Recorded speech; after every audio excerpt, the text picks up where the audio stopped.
Hey there, beer fans. My name's Steve Giguere, and this is another BeerNative beer review. Let's go.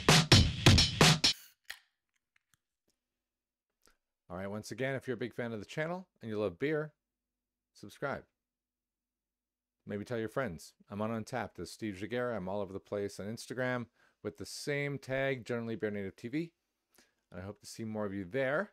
But otherwise, my name's Steve Giguere, and in this video, I'm going to be reviewing a beer by Wild Beer.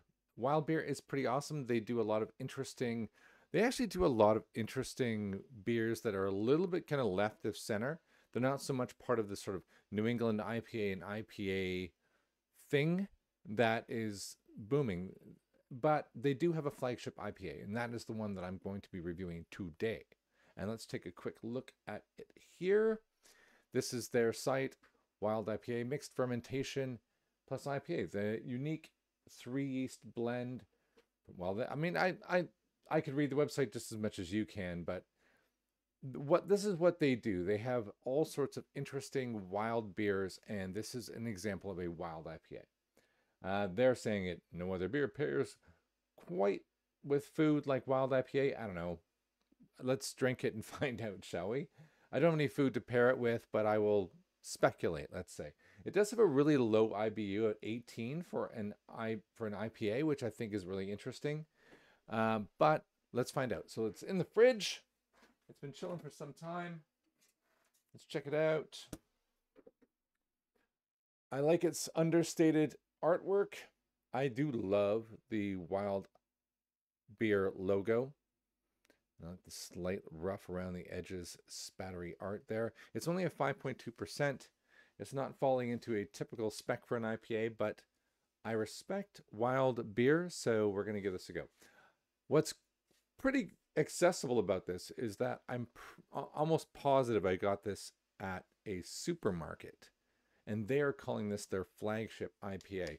They're not necessarily known for IPAs, so it's not like, you know, they're Polly's or something like that, and they're saying this is our flagship IPA or Northern Monk or something like that.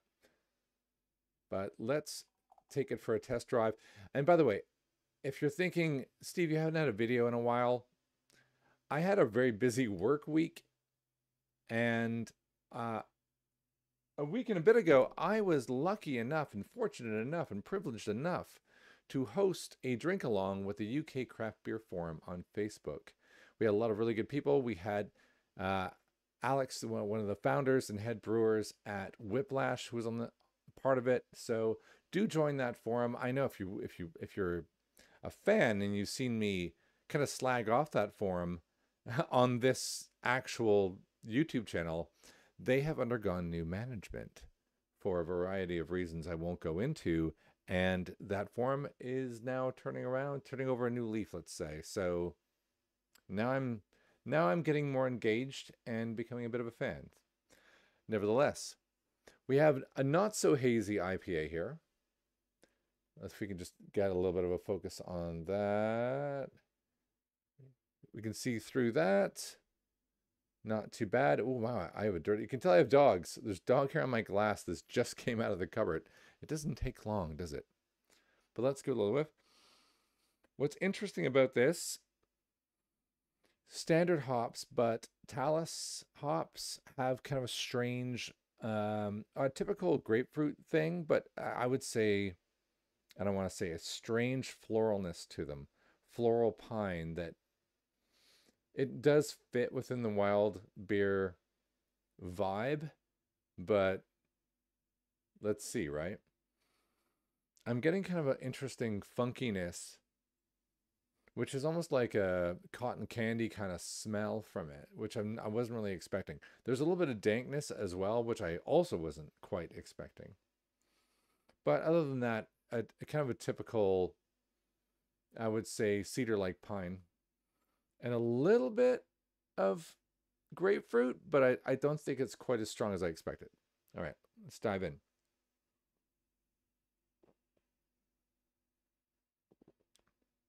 Yeah. So there's a really weird yeastiness to it, which is wild beer, right? This is what they do. It it's almost kind of creating a dry tingle at the back of my throat.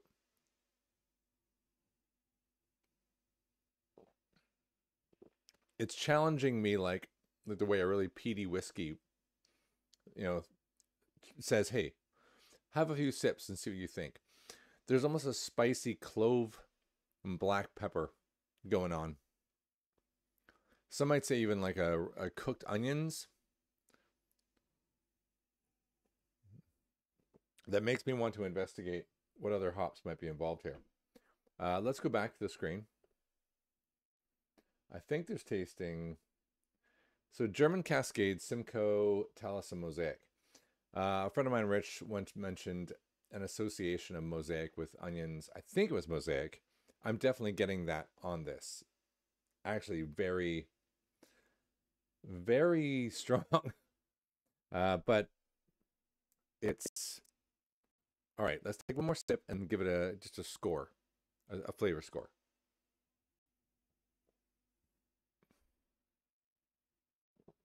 Really strong onions. I never had that as much of a tasting note. And maybe I've been influenced. Maybe I've been Darren Browned a little bit on this, but this is super strong onion. And black pepper. So if you like onion and black pepper together, which I actually really do, almost like it's like a good burger. Maybe add a little bacon to that and we're on fire. Okay, so I think generally the world would be divided by that because of the way. Imagine a very faint grapefruit, not the pronounced grapefruit that they're claiming, but a really peppery, clovey, and then oniony, and then a little bit of pine. I guess that's what I'm saying. And then the yeastiness is very strange. It's like an odd burning kind of, I don't know. It's wild beer. I mean, that was something I expected, and I think it's delivering. So it's unique. If this is a flagship IPA, if I were wild beer, I'd be proud of it. Now, do people like it? Does it have that juice bomb? Not even close. Not even in the ballpark. Is it unique? Totally, and I'm going to give it points for that. Do I like it? I'm going to give it a 7.5 out of 10 because I think I would like one of these over a night, but I would probably never buy like 6 or 4, or I would never, if I did, they would be in the fridge for a long time and they would be that interesting. So this is why they say it pairs with food, because it tastes like food. Yeah. Light bulb. It does. I think beers would pair well with this because this is like eating food or drinking food. Wow. Okay, that's deep. I'm sticking with the 7.5 out of 10 though. But I'm gonna round up a little bit, right? Let's go back and take a look at what it's made of. So we've got the house blend of 3 yeasts, typical of wild beer. We've got the German Cascade, which I personally can't tell the difference between the geographical location of Cascade. I've not done that enough to know. But the Simcoe is great. The Mosaic has got to be, if that's where the onion's coming from, it's barrel loads of it. And then I think the malt is perfectly balanced. Grapefruit on the aroma, maybe a little bit. But what they don't mention is how peppery it's going to be and how oniony it's going to be. I don't think it's quite accurate, but it's unique. How much does it cost? Good question. Not a whole lot. Look at that. $2.79 for a bottle. So you could sample this pretty easy. I ended up with a can. How much is the can? Is it going to change? Why did it do that? $3.19 for the can. And I'm pretty sure I got it in a supermarket again. So you can find it somewhere near you. I'm going to say Morrison's, I think, is where I got it. But definitely worth the experience. And certainly for £3.19, just get one because I think it's going to be worthwhile. So in terms of total score, I'm going to give it probably either a 4 or 5 on unique. Because for an IPA, it's really a pretty special flavor, whether I like it or not. Again, What would I give it in terms of accuracy? I don't think it's living up to what they claim it to be. So I'm going to go 5 and 2, which is going to give it a 7. Now we're at a 14.5. And I do love the art and packaging of Wild Beer. I just think they're great. So I'm going to give it an 8. So that's a 15 plus a 7.5, which is a 22.5 out of 30 overall. So not crazy. So look for it on Untapped. I'm going to jam it into Untapped in about 2 seconds. And you can follow me there. Hey, if you find my reviews on Untapped, I'm Steve Jagera, all one word. Why not check me out there? All right, that's the end of that.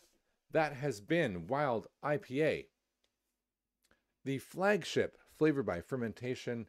Really interesting. A little bit of pine, a lot of black pepper, a little bit of clove, and some really crispy barbecued, let's say, onion flavor. Interesting, if not sustainable over a long amount of time. Thank you for watching. My name's Steve Jagera. This has been another BeerNative Beer Review. See you later.